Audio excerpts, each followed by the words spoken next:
As you've likely already determined, today our focus is on the product. But instead of just talking about the product, we're going to put this in the framework of the product lifecycle. Let's talk about these 4 stages of the product's rise and fall.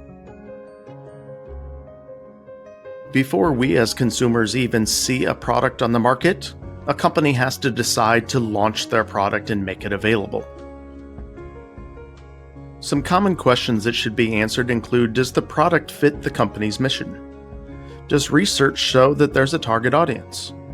Does research show that the product will sell? Does research show that there's a need for the product? And does the timing of the product make sense for the company and the market? Naturally, the first step of the product lifecycle is the introduction. This is where a company makes the consumer aware of the product and lays the groundwork for future demand.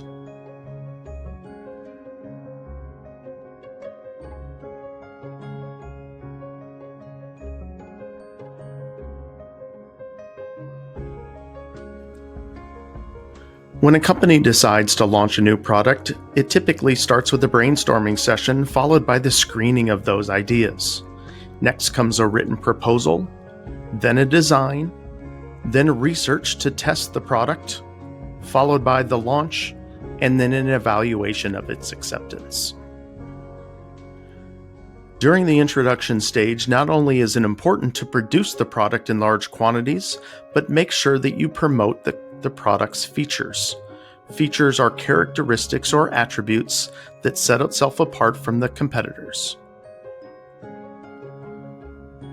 During the growth stage of the life cycle, a product shows progress through sales, otherwise known as revenue.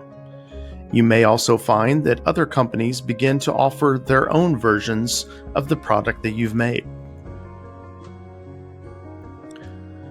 During the growth stage, your advertising message transitions from features to benefits. Benefits are what the product will do for the consumer. Once a product reaches the height of its sales, it's entered into the maturity stage of the life cycle. At this time, profits begin to decrease due to fighting off competition. During the maturity stage, companies often find themselves conducting research looking for changes or trends in the marketplace. This can lead to new features, new prices, or all new versions of the product.